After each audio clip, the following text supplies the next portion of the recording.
ହେଲା ଜିଙ୍କ ସହିତ ଲଘୁ ଗନ୍ଧକ ଅମ୍ଳ ବା ସଲଫ୍ୟୁରିକ ଏସିଡର ପରୀକ୍ଷା ଚାଲିଛି। ରାସାୟନିକ ପ୍ରତିକ୍ରିୟା ହେଉଛି ହାଇଡ୍ରୋଜେନ ଗ୍ୟାସ ଇଭଲ୍ଭ ହେଉଛି ବାହାର।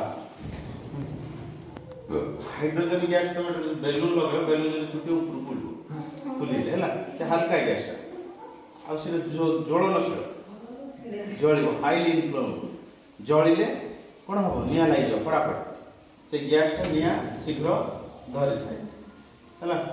ତ କ'ଣ କରିବା ଟିକେ ଟିକେ ହଉ ତାପରେ ଲଗେଇ ଗ୍ୟାସ୍ ବାହାରୁଛି ଆମ ପୁରୁଣା ଜିନିଷରେ ଭଲ ବାହାରୁଛି, ହଁ ନୂଆ ଜିନିଷ ସବୁ ଭେଜାଲ ଦେଇଦେଇଛନ୍ତି।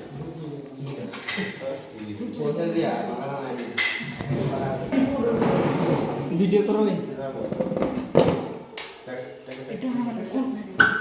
ହେଲା